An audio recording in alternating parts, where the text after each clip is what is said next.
Well, it's soiree time. Time to invite the pigs up. Kind of laid back.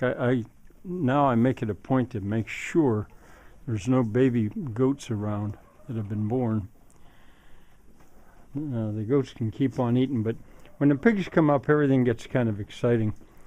And one thing I do before I let them up is I'm gonna get these two kids, the newborn kids, and put them back in their nest. They've been sunning now for hours. There's Sophie with her bad legs, and there's Trip, and there's Virginia, Trip's mother.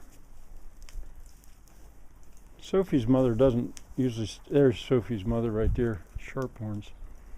So anyway, I'll stir them up, and what I'll do is I'll bring their blankets with them.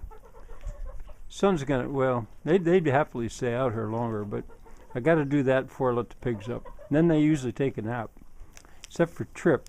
She's getting pretty perky. I'm not so sure a pig could catch her now anyway.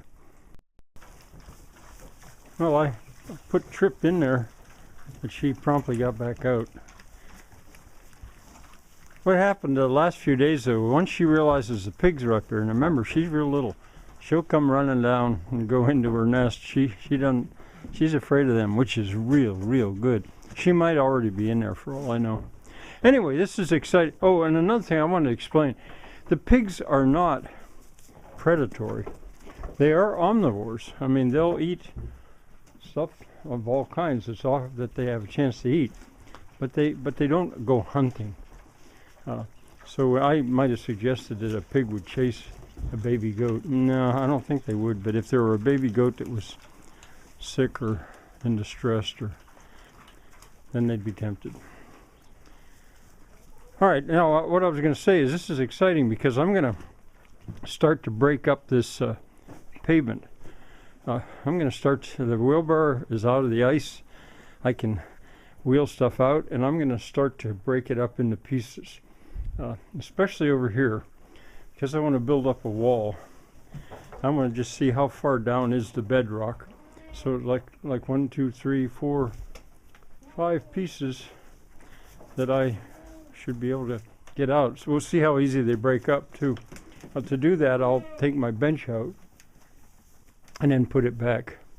So, and see, the whole time I can keep an eye on the baby goats, the pigs, the goats. Well, I've got 3 pieces removed from there. This third one, that's a pretty big one.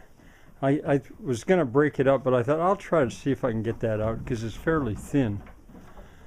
So, but the other ones, these are thicker. I may have to break them up. But it's a start. And eventually I'll show you what I'm doing to keep them in order. My secret to keep them in order is to lay them down in order. That's the way they came out. I think that'll work. That's not where they're going to finally be.